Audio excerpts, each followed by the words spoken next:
Bonjour à tous. Alors aujourd'hui, je vais parler scalabilité versus growth, croissance.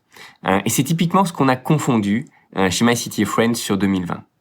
En fait, la scalabilité est vraiment quelque chose qu'on doit rechercher au maximum, particulièrement si on est une startup.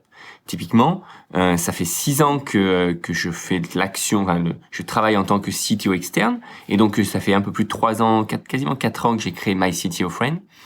Et notre objectif, en accompagnant les startups, c'était de devenir de plus en plus scalable. Donc, on a atteint une certaine scalabilité grâce à des groupes coaching, grâce à des cours en ligne, grâce à tout un tas d'outils qu'on a mis en place. Et plus récemment, maintenant, l'outil de coaching, en fait, l'adaptive coaching que l'on a créé. Ça permet à notre business de devenir plus scalable. Mais là où on peut atteindre et on peut pénaliser la scalabilité, c'est si jamais on cherche à passer trop rapidement sur du growth. Et c'est typiquement ce qu'on a cherché à faire sur 2020 alors que nous n'étions pas encore prêts. Nous avons investi sur de la communication, sur plusieurs sujets en parallèle qui n'étaient pas forcément alignés avec la maturité du projet et avec la maturité de là où on voulait aller. Donc, ce qui est important sur votre propre business, c'est de jamais confondre croissance et scalabilité et de toujours donner la priorité à la scalabilité. Qu'est-ce que vous pouvez faire pour réaliser et donner plus de valeur à vos clients avec moins d'actions?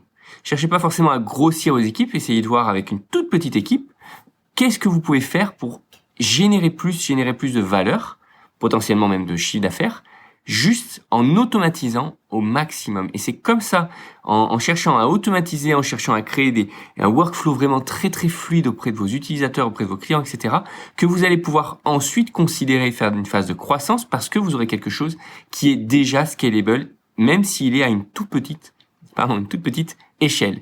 Donc c'est vraiment essentiel de devenir scalable à petite échelle avant de passer à la phase de scale et donc à la phase de croissance.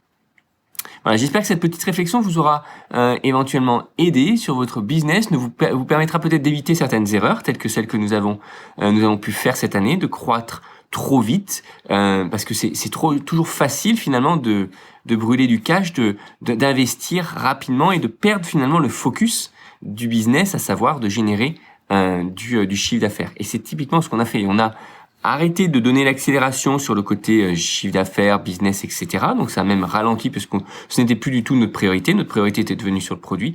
Or, le produit ne peut pas être votre unique priorité. Il faut essentiellement se concentrer sur vos clients, sur leurs besoins, sur comment les servir, même s'il n'y a pas de produit pour l'instant. Et au fur et à mesure, vous mettrez dans votre produit. Un business qui est dans la forme de service est toujours un business qui peut survivre.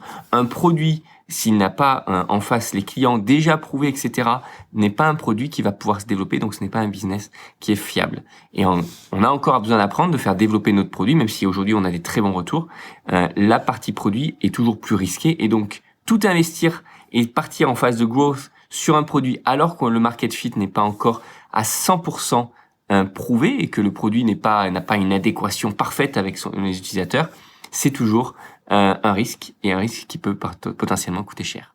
Voilà, petite réflexion. Vous pouvez même, je pense, sentir que c'est encore quelque chose qu'on apprend à assimiler chez nous, puisque c'est pas encore une phase par laquelle nous sommes passés, la phase de growth. Et comme toute startup, on fait des erreurs. Et j'espère en partageant cette expérience, vous éviter d'en faire aussi. Je vous souhaite une très bonne journée, puis je vous dis à très vite pour un prochain épisode. À bientôt.